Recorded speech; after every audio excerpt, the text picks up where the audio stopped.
Rory Calhoun's rugged looks certainly caught attention, but it was his captivating charm and unmistakable charisma that truly made him unforgettable. Today, we take a closer look at the life of Hollywood's original rebel, the legend, the icon, Rory Calhoun. Strap in as we journey through his fascinating story and the heartbreaking conclusion that followed. His road to stardom was far from straightforward. With a troubled past and a hunger for redemption, Calhoun's story continues to inspire.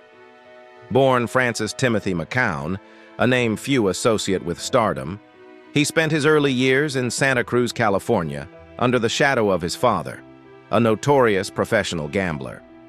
That reputation made an already difficult childhood even more unstable. By 13, Calhoun had already found himself in legal trouble after stealing a revolver. Many believed his actions were shaped by the rough environment he was raised in, but whatever the cause, the consequences were real. He was sent to the California Youth Authority's Preston School of Industry, a correctional facility meant to rehabilitate young offenders. Despite his troubled beginning, Calhoun never let go of the desire to turn his life around. After serving his sentence, he realized that something had to change. At 17, he made the difficult decision to leave home, desperate to escape an abusive environment. From that point forward, he fell into a string of bad choices, hot-wiring cars, committing petty thefts, and eventually graduating to more serious crimes, including jewelry store heists and transporting stolen vehicles across state lines. His luck ran out when he was finally arrested and sent to federal prison. There, at the United States Medical Center for Federal Prisoners in Springfield, Missouri, he faced a harsher reality than anything he had known before. But behind bars, something shifted. A spark was lit. He began to see a different path for himself, one that didn't involve crime or destruction. Released shortly before turning 21, Calhoun set out to build a new life. This time, he stuck to the right side of the law. He bounced between jobs, working as a logger, mechanic, miner, cowboy, fisherman, and truck driver.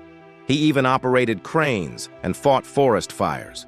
Each job, though tough, helped shape the man he was becoming, one marked by grit, determination, and a newfound integrity. His unexpected entry into Hollywood came thanks to a chance encounter with actor Alan Ladd. Ladd saw something special in him and introduced him to his wife, talent agent Sue Carroll. That introduction would prove to be life-changing. And just like that, Rory Calhoun's journey in show business officially began. Starting out under the name Frank McCown, he landed minor, uncredited roles in films like Something for the Boys and Sunday Dinner for a Soldier, as well as small appearances in Laurel and Hardy comedies. These early parts may have been modest, but they were stepping stones to something far greater. His big break came after signing with David O. Selznick's production company Vanguard. With the backing of his savvy agent Henry Wilson and Selznick's influence, Calhoun underwent a complete transformation. Gone was Francis McCown. In his place stood Rory Calhoun, a fresh persona ready to conquer Hollywood. The name change wasn't just cosmetic. It represented a complete reinvention and a clean break from his past. Working with Selznick and other top-tier directors, Calhoun's talents began to shine. Audiences responded to his performances, and before long, he became a familiar face on the silver screen. Though he became a staple in westerns throughout the 1950s and 60s, his acting chops extended well beyond one genre, cementing his place as a key figure in Hollywood's golden age. Television also welcomed Calhoun with open arms. He took on diverse roles that highlighted his adaptability, keeping his career momentum strong. Selznick, always with an eye for branding, believed that Rory, evoking the lion-like energy of Calhoun's Leo zodiac sign, would capture the essence of the actor. After considering last names like Donahue and Callahan, Calhoun was chosen, a name that soon carried real Hollywood weight. With Selznick's backing, Calhoun underwent numerous screen tests, attended promotional events, and made appearances that helped build his image. One of his first big public moments came when he escorted the stunning Lana Turner to the premiere of Hitchcock's Spellbound. The event, heavily covered by the press, catapulted him into the public eye. Calhoun's ascent in Hollywood wasn't without its hurdles. In 1945, he found himself back behind bars after a confrontation with a detective that, according to most accounts, turned physical. True to his nature, Rory refused to back down. This setback kept him away from the big screen for nearly a year. However, upon his release, he quickly resumed his career, taking on roles with various producers. One of his standout performances during this period was in The Red House, where he starred alongside Edward G. Robinson, followed by Adventure Island at Paramount, sharing the screen with fellow Selznick contract player Rhonda Fleming. Rory Calhoun proved time and again that he was more than just a tough guy. He effortlessly moved between leading and supporting roles, and despite the changing landscape of Hollywood, his drive and passion for his craft remained unwavering. His resilience and work ethic eventually earned him the admiration of his peers in the competitive film industry. In 1950, a turning point came when Calhoun signed a significant 7-year deal with 20th Century Fox. This agreement marked the beginning of a new chapter in his career, one filled with stability and fresh opportunities. Reflecting on that time, Calhoun humorously remarked that the gaps between contracts felt like paid vacations. Nonetheless, he made the most of his growing buzz, solidifying his status as one of Fox's rising stars. The new contract allowed Calhoun to carve a distinct niche for himself as a versatile and sought-after actor. He worked with acclaimed directors and starred alongside other notable actors, elevating his profile with each performance. In A Ticket to Tomahawk, he demonstrated his undeniable charm and screen presence, laying the foundation for even more prominent roles. Next, he took on the second lead in I'd Climb the Highest Mountain opposite Susan Hayward, delivering a captivating performance that left a lasting impression on audiences. This was followed by Meet Me After the Show, where he starred alongside Betty Grable, and their on-screen chemistry highlighted his range and growing popularity. Calhoun's venture into westerns began to solidify with his role in Rogue River, where he embraced the gritty frontier setting with conviction and authenticity. His increasing success in the genre led to co-starring roles in With a Song in My Heart, again with Susan Hayward, and Way of a Gaucho, alongside Gene Tierney, directed by Jacques Tourneur. These performances proved his ability to tackle diverse and challenging roles. Audiences and critics alike celebrated Calhoun for his genuine portrayals and emotional depth. His streak of success continued with starring roles in classic westerns like The Silver Whip, where he shared the screen with Dale Robertson and Robert Wagner, and Powder River, co-starring Corinne Calvé. His rugged charisma added a layer of authenticity to these films, further endearing him to fans. However, Calhoun refused to be boxed into the cowboy stereotype. He defied expectations with roles in romantic comedies, such as How to Marry a Millionaire, where he played the love interest of Betty Grable. His smooth performance was so convincing that many viewers didn't recognize the rugged Western star they were accustomed to. His return to supporting roles in River of No Return, alongside Marilyn Monroe and Robert Mitchum, proved once again that Calhoun could hold his own in major productions. His ability to complement legendary casts while still making a distinct impression only strengthened his legacy.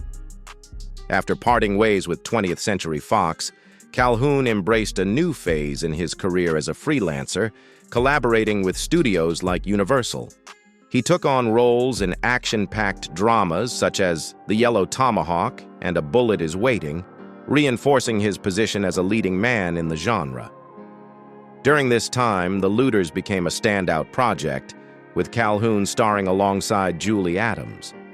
Set against the rugged backdrop of the Rocky Mountains, the film delivered a gripping survival story that showcased Calhoun's intense performance and earned him both critical acclaim and audience admiration.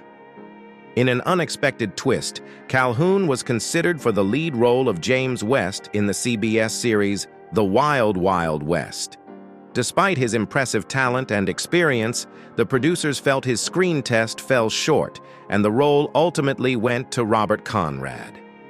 This decision sparked disappointment among fans, many of whom believed Calhoun was unfairly overlooked.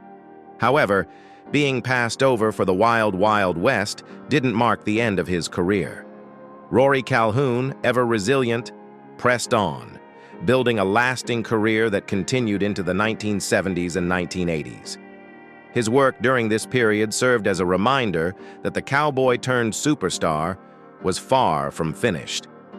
When his Hollywood career began to wind down, Calhoun returned to Europe, starring in films like Our Men in Baghdad and The Emerald of Artat.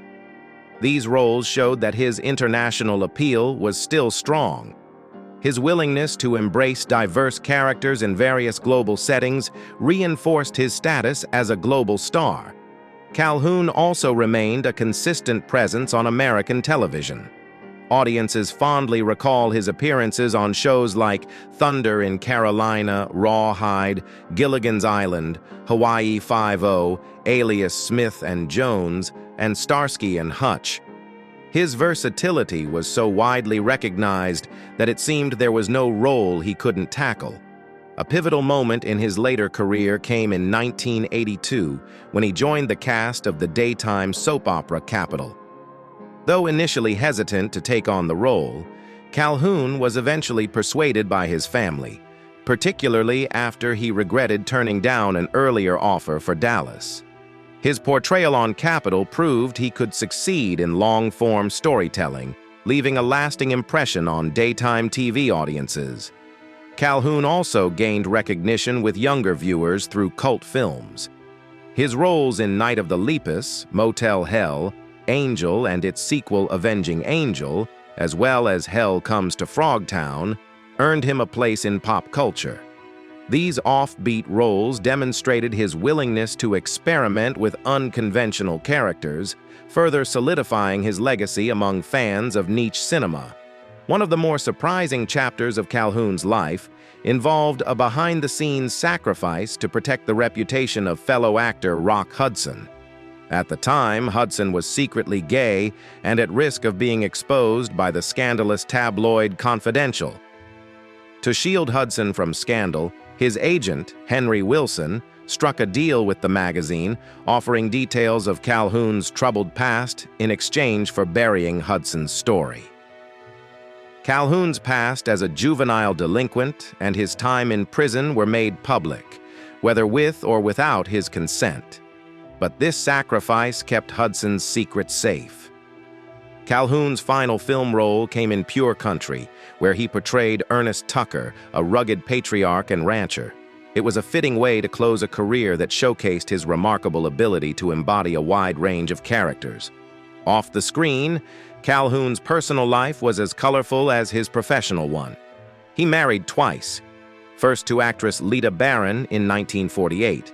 Their marriage, initially full of Hollywood glamour, was soon overshadowed by rumors of infidelity, leading to their separation in 1958 and eventual divorce in 1969. The divorce was messy, with accusations of affairs and a bitter custody battle. Nevertheless, they remained involved in their children's lives after the separation. In 1971, Calhoun married journalist Sue Rhodes, and together they had a daughter, Rory Patricia Calhoun. However, their marriage ended in 1979. While Calhoun may not have been destined for long-term marriages, his devotion to his children remained unwavering. Politically, Calhoun didn't shy away from expressing his views. He supported Barry Goldwater in the 1964 presidential election and frequently voiced his opinions on various topics. Despite facing numerous challenges throughout his life, Calhoun left a lasting impact on the entertainment world. Rising from a troubled past, he transformed his life and became a source of inspiration for many. His journey proved that it's never too late to change your path. Sadly, in 1999, Rory Calhoun passed away at the age of 76 due to health complications related to smoking. His last public appearances showed a frail man, a stark contrast to the strong, rugged cowboy persona he had built. To honor his contributions to film and television, Calhoun received 2 stars on the Hollywood Walk of Fame, one for motion pictures at 7027 Hollywood Boulevard, and another for television at 1752 Vine Street. These stars stand as permanent reminders of his enduring legacy. Thus, the story of Rory Calhoun, a life filled with drama, perseverance, and triumph, comes to a close. His journey through fame and hardship left an unforgettable mark on Hollywood, and his work continues to inspire new generations of audiences.